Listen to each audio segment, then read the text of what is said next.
Praise the Lord. தேவனுடைய வாக்குத்தத்தங்களின் தேசத்தின் வழியாக நடப்பது, சரியான துணையை கண்டறிதல். தேவனுடைய வாக்குத்தத்தங்கள் நிறைந்த அற்புதமான தேசத்தின் வழியாக நாம் நம்முடைய பயணத்தை தொடரும் பொழுது உங்களுடன் மீண்டும் இருப்பது நல்லது. நேற்றைய எனது பேச்சில் குறிப்பாக வேலை செய்யும் இடங்களில் உள்ளவர்கள் எதிர்கொள்ளும் ஒரு குறிப்பிட்ட பிரச்சனையை ஒரு வேலை சூழ்நிலையில் ஏற்றுக்கொள்ளுதல் எவ்வாறு கண்டறிவது பற்றி நான் கையாண்டேன். இன்று நான் உங்களுடன் தேவனுடைய வார்த்தையின் சில வாக்குத்தத்தங்களை பகிர்ந்து கொள்ளப் போகிறேன். இது ஒரு ஆணோ பெண்ணோ செய்ய வேண்டிய மிக முக்கியமான தேர்வுகளில் ஒன்றான துணையை மனைவி அல்லது கணவனை தேர்ந்தெடுப்பது ஆகும். கோட்பாட்டு அளவில் இந்த விஷயத்தின் முதன்மையான முன்முயற்சி மனிதனிடம் உள்ளது. நான் கோட்பாட்டு அளவில் சொல்கிறேன். ஒரு பெண்ணின் அணுகுமுறையும் முடிவும் பெரும்பாலும் அதனுடன் நிறைய தொடர்புடையதாக இருக்குது என்ற முடிவுக்கு எனது கண்காணிப்பு என்னை வழிநடத்துகிறது.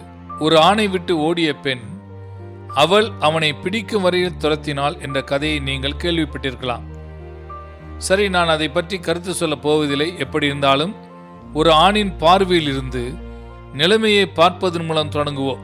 உண்மையில் நான் கையாளும் பெரும்பாலான தொடர்புடைய கொள்கைகள் ஆண் அல்லது பெண்ணின் பார்வையிலிருந்து சமமாக பொருந்தும். முதலில் இதற்கும் மற்றும் பல்வேறு சூழ்நிலைகளில் பொருந்தக்கூடிய ஒரு பொதுவான கொள்கையை நாம் நிறுவ வேண்டும்.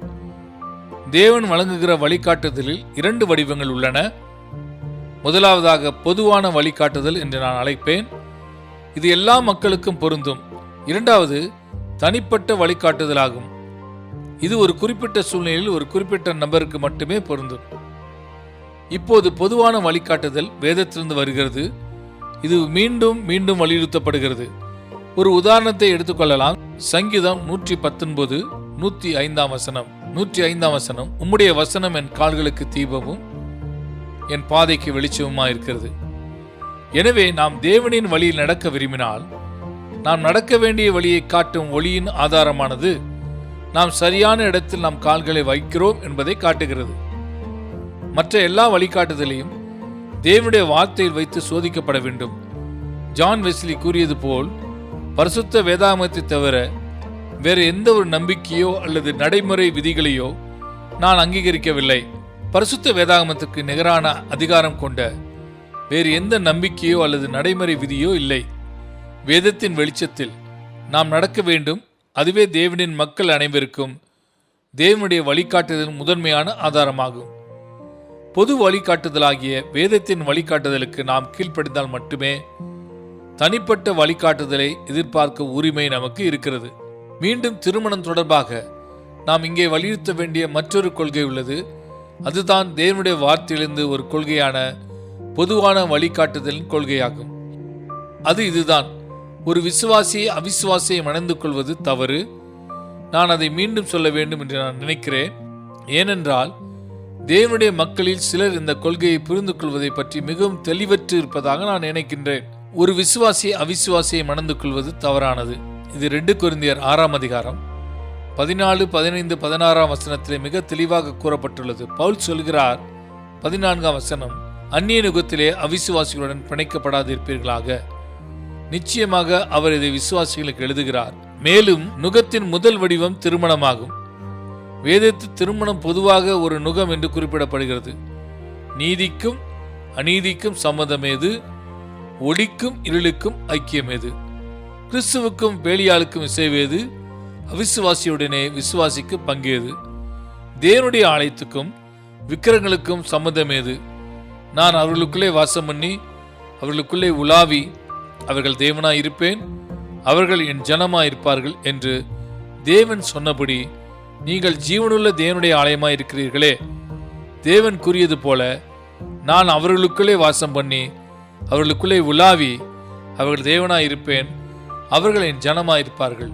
மிகவும் பொருத்தமான கேள்விகளை கவனியுங்கள். நீதிக்கும் அநீதிக்கும் சம்மதம் ஏது?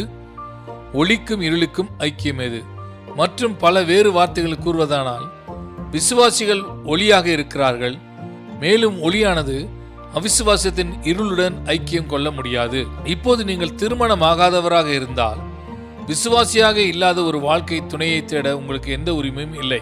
மறுபுறம் நீங்கள் ஒரு அவிசுவாசியாக திருமணம் செய்து கொண்டால் பின்னர் கர்த்தரை நம்புங்கள், அது வேறு ஒரு சூழ்நிலையாகும். அப்போது தேவன் உங்களுக்கு பல்வேறு வழிகளில் உதவுவார். ஆனால் தற்போது திருமணமாகாத ஒருவருக்கு வாழ்க்கை துணையை தேர்ந்தெடுப்பது குறித்து நான் கையாளுகிறேன். தேவனுடைய வார்த்தையிலிருந்து நாம் கடைபிடிக்க வேண்டிய இரண்டாவது பொதுவான கொள்கை என்னவென்றால், தேவன் தனது ஒவ்வொரு பிள்ளைக்கும் சரியான துணையை நியமித்திருக்கிறார். இது தற்செயலானது அல்ல. அது தேவனின் ஏற்பாட்டிற்கு வெளியே இல்லை. தேவன் மேல் நம்பிக்கை வைத்திருக்கிற ஒவ்வொரு பிள்ளைகளுக்கும் சரியான துணையை தேர்ந்தெடுக்கிறதற்கு நீதிமொழிகள் 18ஆம் அதிகாரம் 22ஆம் வசனம் இதை சொல்லுகிறது. 22ஆம் வசனம், மனைவியை கண்டடைகிறவன் நன்மையானதை கண்டடைகிறான், கர்த்தரால் தயையும் பெற்றுக்கொள்கிறான். வேறு வார்த்தைகளில் கூறுவதானால், சரியான மனைவியை கண்டுபிடிப்பது தேவனின் தயவை குறிக்கிறது. பின்னர் நீதிமொழிகள் 19:14 14ஆம் வசனம், வீடும் ஆஸ்தியும் பிதாக்கள் வைக்கும் சுதந்திரம், புத்தியுள்ள மனைவியோ கர்த்தர் அருளும் ஈவு.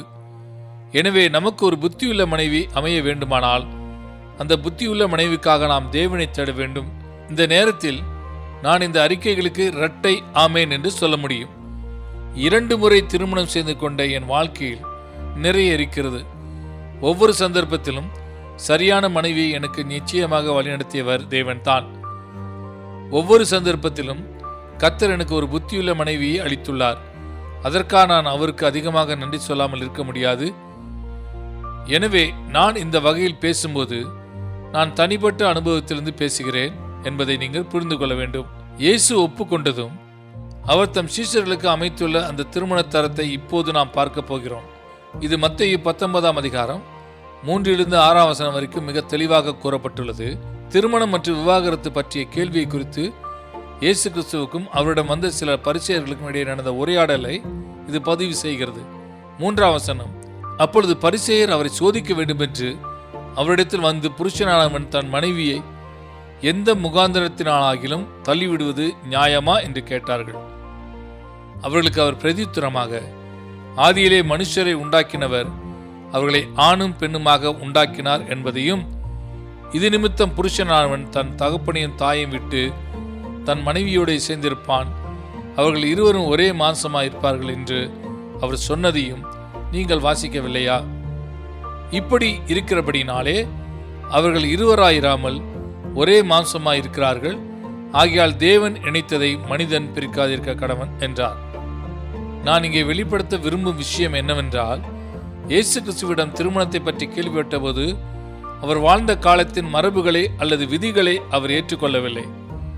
ஆனால் திருமணத்தின் தரநிலைக்காகவும் நோக்கத்திற்காகவும் அவர் உடனடியாக ஆரம்பத்திற்கு சென்றார். அதுதான் ஆதியாகம புஸ்தகத்தின் எபிரேய பெயராகும். வேறு வார்த்தைகளில் கூறுவதானால், அவர் முதலில் ஆணையும் பெண்ணையும் படைத்த போது இருந்த உண்மையான நோக்கத்திற்கும் தரத்திற்கும் திரும்பினார். அதைத்தான் திருமணத்தின் ஒரே தரநிலையாகவும் திருமணத்தின் நோக்கமாகவும் அவர் ஏற்றுக்கொண்டார். அதாவது, இன்று கிறிஸ்தவர்களாகிய நம் வாழ்வில் திருமணத்திற்கான தேவனின் தரத்தை நாம் கண்டுபிடிக்க வேண்டுமானால் அவருடைய சீஷர்களாகிய நாமும் தேவனின் நோக்கத்திற்கும் படைப்பின் தரத்திற்கும் திரும்பி செல்ல வேண்டும். எனவே இது தொடர்பாக ஆதாம் மற்றும் ஏவாளை பற்றிய 4 உண்மைகளை நான் உங்களுக்கு சுட்டிக்காட்டப் போகிறேன். இவை அனைத்தும் இன்று நம் வாழ்வில் பொருந்தும் என்று நான் நம்புகிறேன். முதலில் ஆதாமுக்கு ஒரு மனைவி தேவை என்று தேவன் தான் தீர்மானித்தார். இரண்டாவதாக, ஆதாமுக்கு ஏவாளை உருவாக்கியதும் தேவன்தான். மூன்றாவதாக, ஏவாளை ஆதாமுக்கு கொடுத்தவர் தேவன்தான். நான்காவதாக, அவர்களின் உறவின் தன்மையை தீர்மானித்தவரும் தேவன்தான். மிக விரைவாக மீண்டும் சொல்கிறேன். ஆதாமுக்கு ஒரு மனைவி தேவை என்று தேவன் தீர்மானித்தார். தேவன் ஆதாமுக்கு ஏவாளை உருவாக்கினார். தேவன் ஏவாளை ஆதாமுக்கு வழங்கினார். தேவன் அவர்களின் உறவின் தன்மையை தீர்மானித்துள்ளார். நாம் ஆணாக இருந்தாலும் சரி, பெண்ணாக இருந்தாலும் சரி, கிறிஸ்தவர்களாகிய நமக்கு இந்த கோட்பாடுகள் அனைத்தும் இன்றும் சமமாக பொருந்தும் என்று நான் நம்புகிறேன். 2 சந்தர்ப்பங்களிலும் அவை எவ்வாறு பொருந்தும் என்பதை உங்களுக்கு காட்ட முயற்சிக்கிறேன். முதலில் நீங்கள் ஒரு ஆணாக இருந்தால் உங்களுக்கு மனைவி தேவை என்று தேவன் தீர்மானம் செய்வார். இது உங்கள் முடிவு அல்ல, அவருடையது. இரண்டாவதாக, தேவன் உங்களுக்கு சரியான மனைவியை உருவாக்குவார். மூன்றாவதாக, தேவன் அந்த மனைவியை உங்களிடம் கொண்டு வருவார். மேலும் நான்காவதாக, நீங்கள் திருமணமான தம்பதிகளாக வாழப்போகும் உறவின் தன்மையை தேவன் தீர்மானிப்பார். நீங்கள் ஒரு பெண்ணாக இருந்தால் நாம் அதை கொஞ்சம் மாற்ற வேண்டும் அதே கொள்கையில் தான் பொருந்தும். ஏதோ ஒரு ஆணுக்கு நீங்கள் மனைவியாக வேண்டும் என்று தேவன் தீர்மானிப்பார். தேவன் உங்களை உருவாக்கி அந்த மனிதனுக்கு மனைவியாக உங்களை தயார்படுத்துவார். தேவன் உங்களை அந்த ஆணிடம் கொண்டு வருவார். நீங்கள் திருமணமான தம்பதிகளாக வாழும் உறவின் தன்மையை தேவன் தீர்மானிப்பார். வேறு வார்த்தைகளில் கூறுவதானால், நீங்கள் ஒரு ஆணாக இருந்தாலும் சரி, ஒரு பெண்ணாக இருந்தாலும் சரி, முன்முயற்சி, தீர்மானம், தயாரிப்பு, செயல்முறை அனைத்தும் தேவனிடம் உள்ளன. இப்போது இந்த முக்கியமான விஷயத்தில் அவருடைய சித்தத்தை கண்டறிய தேவன் உங்களிடமிருந்து என்ன எதிர்பார்க்கிறார்? நீங்கள் ஆணாக இருந்தாலும் சரி, பெண்ணாக இருந்தாலும் சரி, தேவன் உங்களுக்காக வைத்திருக்கும் துணையை நீங்கள் கண்டுபிடிக்க முடியுமா? நான் உங்களுக்கு 7 எளிய விதிகளை வழங்க விரும்புகிறேன். இது இந்த விஷயத்தில் உங்களுக்கு பெரிதும் உதவும் என்று நான் நம்புகிறேன். முதலில் உங்கள் வாழ்க்கைக்கான தேவனின் நோக்கத்தை நம்புங்கள். தேவன் உங்களுக்காக ஒரு விதியை வைத்திருக்கிறார் என்று நம்புங்கள். யாரோ ஒருமுறை கூறியது போல் நீங்கள் எங்காவது நடக்க வேண்டிய விபத்து அல்ல. தேவன் உங்களுக்காக ஒரு நோக்கத்தை வைத்திருக்கிறார். அது ஒரு நல்ல நோக்கமாகும். இரண்டாவதாக, உங்கள் வாழ்க்கையை முழுவதுமாக தேவனுக்கு அர்ப்பணியுங்கள். மூன்றாவதாக, தேவனுடைய வார்த்தையின் வெளிச்சத்தில் நடக்கவும், அதாவது தேவன் தம்முடைய மக்கள் அனைவருக்கும் கிடைக்க செய்திருக்கும் பொதுவான வழிகாட்டுதலின்படி செல்லுங்கள். நான்காவதாக, தேவ பிள்ளைகளுடன் ஐக்கியத்தை வளர்த்துக் கொள்ளுங்கள்.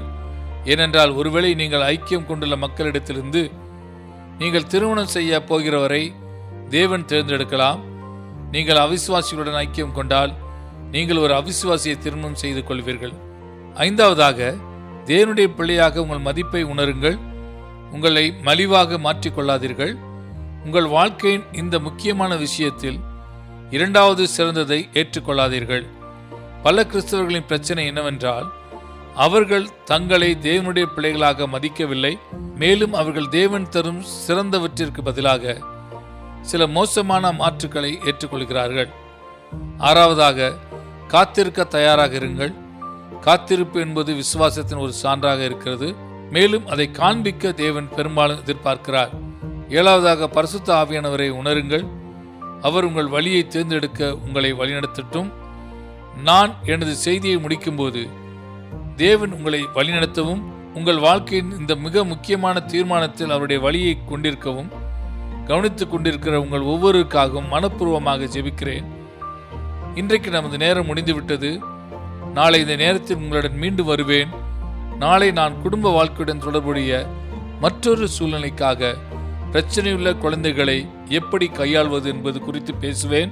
இந்த குறிப்பிட்ட சூழ்நிலையுடன் தொடர்புடைய தேவனுடைய குறிப்பிட்ட வாக்குத்தத்தங்களை உங்களுடன் பகிர்ந்து கொள்கிறேன். ஆமென்.